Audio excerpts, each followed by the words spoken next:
work. More than 45,000 dock workers from Maine to Texas are now on strike for the first time since 1977. They walked off the job once the clock struck midnight. Workers are demanding higher wages and a total ban on automation in the ports. Experts warn the strike could disrupt supply chains and raise prices for consumers. The timing could also cause tremendous disruptions to this year's holiday shopping season, which usually gets into full swing next month. Officials also say the walkout has the potential to become the most disruptive strike to the U.S. economy in decades. Just a week-long strike could cost the U.S. economy $3.8 billion.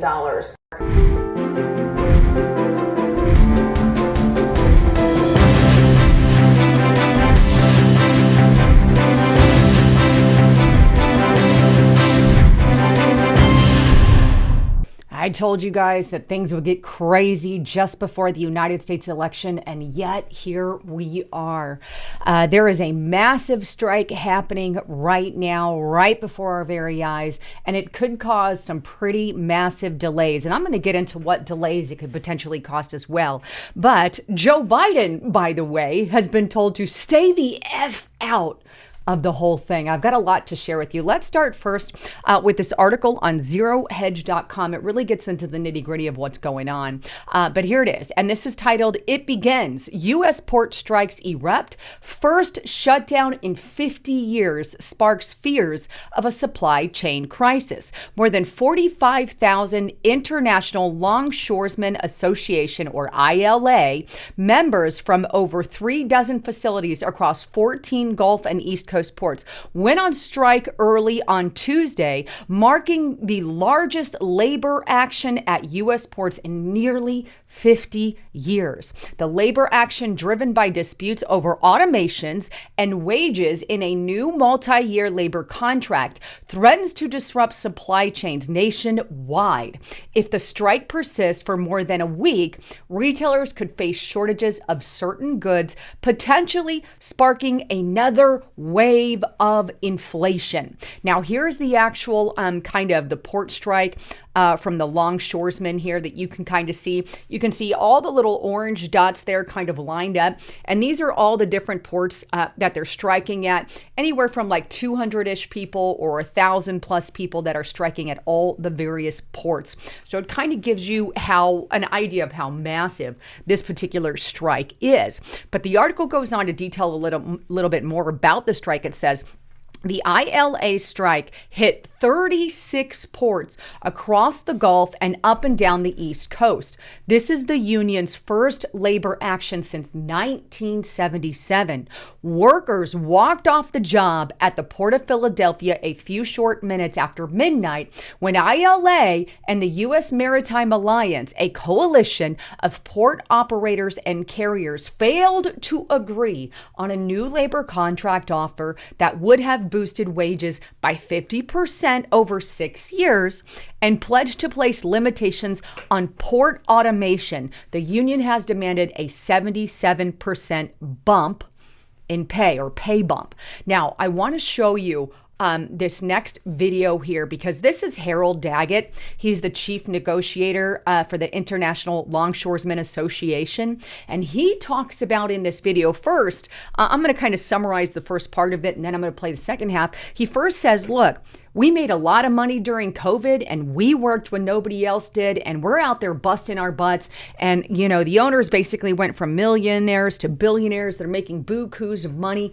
Why aren't we getting a cut of that as workers? So that's what he says in the first half. And then the second half, he makes a very powerful point about how, if they go into these strikes, which they now are, basically shipping will cripple everything. Take a listen to what Harold Daggett, the chief negotiator for the International Longshoresmen, had to say.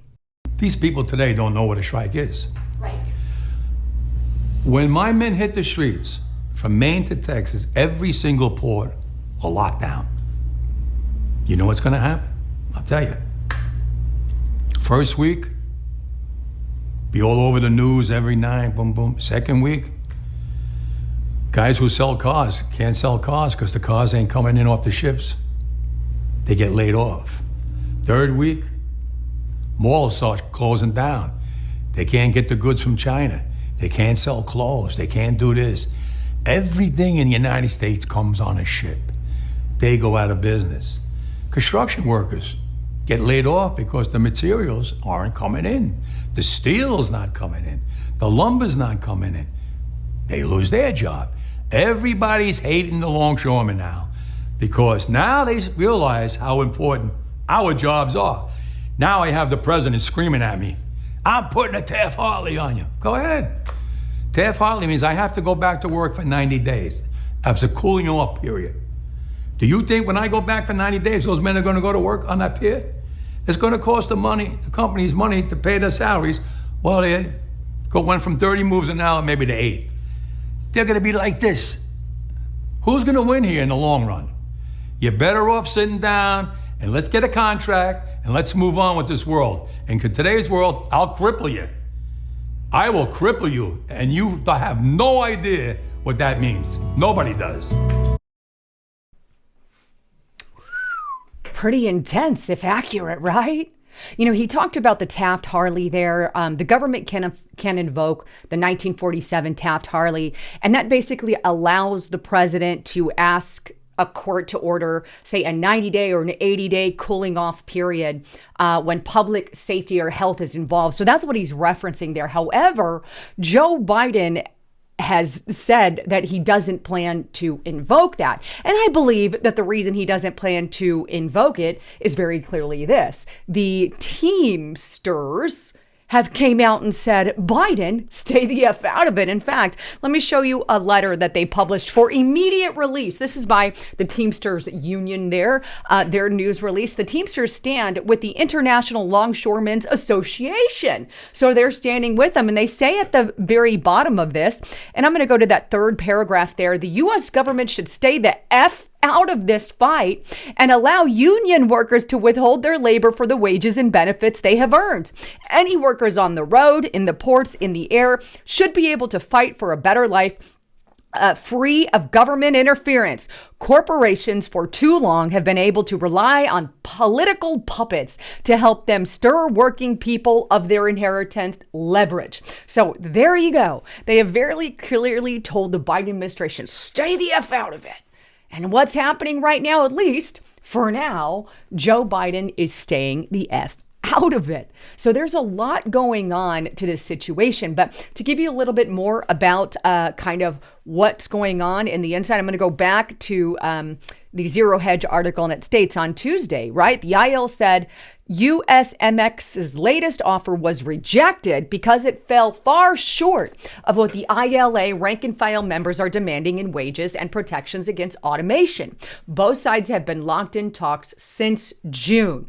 We are prepared to fight as long as necessary to stay out on strike for whatever period of time it takes to get the wages and protections against automation our ILA members deserve. That's the union boss again, Harold Daggett, who you just saw in that video. They must now meet our demands for the strike to end. So this is kind of where we are at the moment. Now, to give you an idea of what can actually happen under this strike, I also found this on a Zero Hedge article, and it's headlined, Brown Bananas, Crowded Ports, Empty Shelves, What to Expect if major port strikes erupt on Tuesday, which they have, right? But it goes on to state, if the strike lasts just a day, then it would not be noticeable to a typical consumer. However, businesses of all kinds would no doubt feel the pinch. JP Morgan estimates that a strike could cost the U.S. economy $5 billion every day. Even if only one day strike happens, it could take about 5 days to straighten out the supply chain. If a strike lasts a week, this result could quickly become apparent to most consumers. Some shipping companies have already begun to reroute their cargo to the West Coast. Even if there's no strike at all, costs will rise and the warehouse could run out of room. This is also going to cause problems on the West Coast, right? The effects on everything from bananas to cherries to chocolate to meat to fish and cheese could be severe.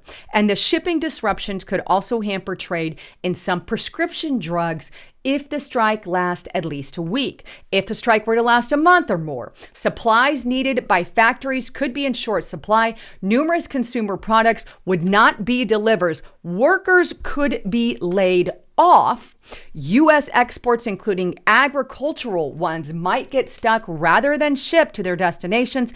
Inflation might increase yet again, shall I add, and there would be a new bout of heightened economic anxiety, and uncertainty, along with immense financial losses. In other words, things are not looking good right now for the Biden administration, because ultimately this is going to fall on their heads. And quite frankly, it has been falling on their heads because our economy has been just crap.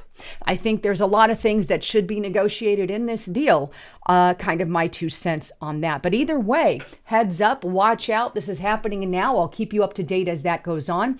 But as a quick reminder, please don't forget to check out my sponsor at Noble Gold Investments. I want to encourage you to check out their YouTube channel. This is one of the most trusted sources for independent financial news and education. You can get experts' insights on gold, silver, precious metals, and how to invest on all of these videos. And by the way, they're divided. These videos are short, easy short videos, and they're meant to be able to watch for your busy lifestyle, which is why they are short. But discover how to invest and how you can secure your financial future and learn from industry experts. Go to Noble Gold Investments, go to the YouTube channel there and hit that subscribe button. And make sure when you do subscribe, you hit all, so you get all of their subscriptions as well. But take control of your financial destination by subscribing to that. By the way, if you want more information, you can also check out their link directly by going to news.noblegoldinvestments.com/Lisa Haven, and you can call that number on the screen there. Anyhow, there's always a risk to investing. There's never a guarantee. But with that, if you want more information, click that more button or click the link in the description box below. All right. Thanks again for tuning in. I love you guys. I'm Lisa Haven, signing out.